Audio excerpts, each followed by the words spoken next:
Hello students, कैसे हैं आप लोग? सब बढ़िया होंगे। और उम्मीद करती हूँ लॉकडाउन में अब आप लोगों ने पढ़ाई शुरू कर दी होगी। तो आज हम टेक्सटाइल का जो है फर्स्ट यूनिट थोड़ा डिस्कस करते हैं। देखिए, उसमें सबसे पहले है कि फाइबर क्या होता है। ये सबको आपको पता है कि फाइबर क्या होता है। Fibre is the smallest unit of any fabric, ठीक है ना। सबसे छोटी यूनिट, सबसे छोटी इकाई जो है वो आपका फाइबर होता है, रेशा होता है, ठीक है ना। तो रेशे जो हैं वो हमें कहाँ से प्राप्त होते हैं, ये मैं आपको बताना चाहूँगी कि सबसे पहले जो रेशे हैं हमें प्रकृति से प्राप्त होते हैं। अब प्रकृति में क्या होता है? प्रकृति में वनस्पति होती है, जीव जंतु होते हैं और खनिज होता है, ठीक है। और कृत्रिम रेशे जो हमें प्राप्त होते हैं वो मानवकृत भी होते हैं और संश्लेषित भी होते हैं, यानी कि लेबोरेटरी में भी बनाए जाते हैं ये। और तीसरा है विशिष्ट रेशे, जिनको कि क्या किया जाता है, प्राणिज यानी कि वनस्पतिक रेशे और कृत्रिम रेशों का जो मिक्सचर होता है वो उनसे बनता है विशिष्ट रेशा, ठीक है ना। तो जैसा कि हम अगर प्राकृतिक रेशों की बात करें तो प्रकृति से हमें 3 तरीके से रेशे प्राप्त होते हैं। सबसे पहला है आपका वनस्पति से, जो वनस्पति यानी कि पेड़ों की छाल से हमें मिलता है, पत्तों से हमें मिलते हैं, या जिससे भी फूल से जिससे भी हमें रेशा मिलता है वो। तो उसमें जो जो मेनली हमें वनस्पति से प्राप्त होने वाला जो एक बहुत ही प्रमुख रेशा है वो है कपास, और दूसरा है कपोक, लेकिन हम कपास की पूरी डिटेल अभी पढ़ेंगे।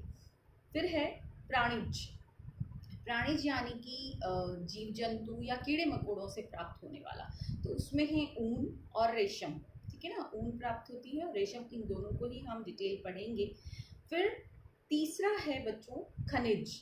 खनिज, अब आप देखिए कि सोने और चांदी के जो तार होते हैं, एस्बेस्टस के जो तार होते हैं, ये कहाँ काम आते हैं?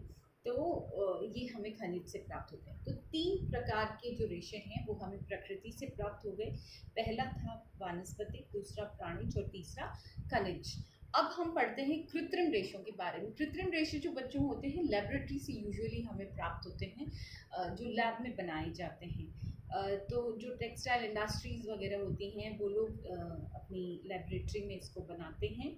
तो उसमें मेनली है मानवकृत रेशे और दूसरा संश्लेषित रेशे, जिसमें नाइट्रोसेल्यूलोज है, विस्कस रेयन है, क्यूप्रामोनियम है, ये सारे। और जो संश्लेषित और रासायनिक रेशे हैं उसमें नायलॉन, ऑर्लोन और बाकी डर्बन, बहुत ज़्यादा आजकल तो बहुत ही ज़्यादा सस्ते और टिकाऊ, जिनमें कि नेचुरल फाइबर जैसी क्वालिटी आ जाए वैसे भी रेशे जो हैं बनाए जाते हैं।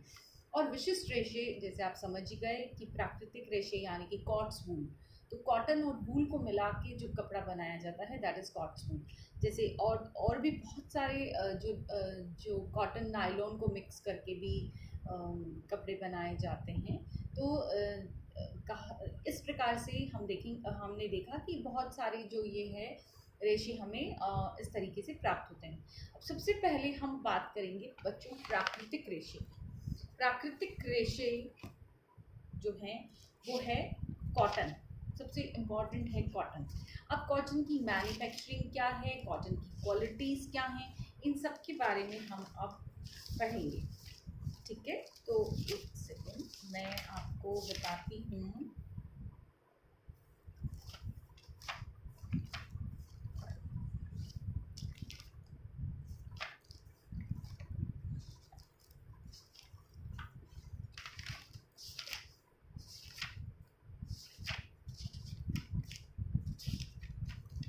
सबसे पहले आइए अपन बात करते हैं कॉटन की। कॉटन जो है बच्चों एक विश्वव्यापी रेशा है, यानी कि पूरी दुनिया में कॉटन का इस्तेमाल किया जाता है। सभी लोग कॉटन पहनते हैं, मैंने भी ये कॉटन पहन रखा है, ठीक है ना। तो कॉटन जो होता है ये एक विश्वव्यापी रेशा है, और इसका अगर अपन इतिहास पढ़ें तो भारत ही कपास की जन्मभूमि है ना। तो भारत में ही मिला है। ऑल्दो अमेरिका में सबसे ज़्यादा मैन्युफैक्चरिंग होती है कॉटन की, लेकिन भारत जो है उसका जो है पहला उत्पादित जो कहा जा सकता है जन्मभूमि जो कही जा सकती है वो भारत ही है, ठीक है ना।